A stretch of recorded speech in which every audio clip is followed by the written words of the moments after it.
বিয়েতে ৫১টা শাড়ি পেয়েছিল মেয়েটা। অষ্টমঙ্গলায় ফিরে এসে আরও ৬টা।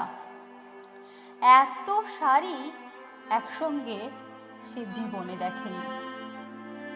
আলমারির প্রথম থাকে সে রাখলো সব নীল শাড়িদের। হালকা নীল একটাকে জড়িয়ে ধরে বলল, তুই আমার আকাশ।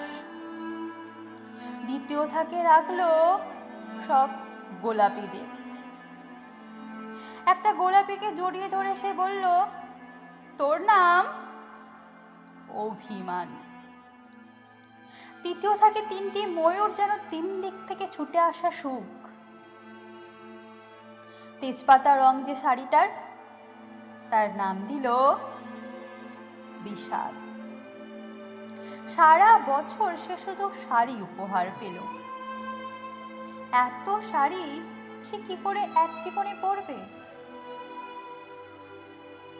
কিন্তু বছর যেতে না যেতেই ঘটে গেল সেই ঘটনাটা। সন্ধ্যার মুখে মেয়েটি বেরিয়েছিল স্বামীর সঙ্গে চাইনিজ খেতে। কাপড়ে মুখ বাঁধা ৩টি ছেলে এসে দাঁড়ালো। স্বামীর পেটে ঢুকে গেল ১২ ইঞ্চি। ওপর থেকে নিচে, নিচে নেমে ডান দিকে যাকে বলে এল পড়ে রইল খাবার। চিলি ফিশ থেকে তখনও ধোঁয়া উঠছে। এর নাম রাজনীতি, বলেছিল পাড়ার লোকেরা। বিয়েতে ৫১টা শাড়ি পেয়েছিল মেয়েটা। অষ্টমঙ্গলায় ফিরে এসে আরও ৬টা। একদিন দুপুরে শাশুড়ি ঘুমিয়ে সে তার সমস্ত শাড়ি বের করে ৬তলার বারান্দার থেকে উড়িয়ে দিল নিচের পৃথিবীতে। শাশুড়ি পরিয়ে দিয়েছেন তাকে সাদা থান। ১৯ বছরের একটা মেয়ে সে, একা। কিন্তু সে থানও এক ঝটকায় খুলে নিল ৩জন পাড়ার মোড়ে।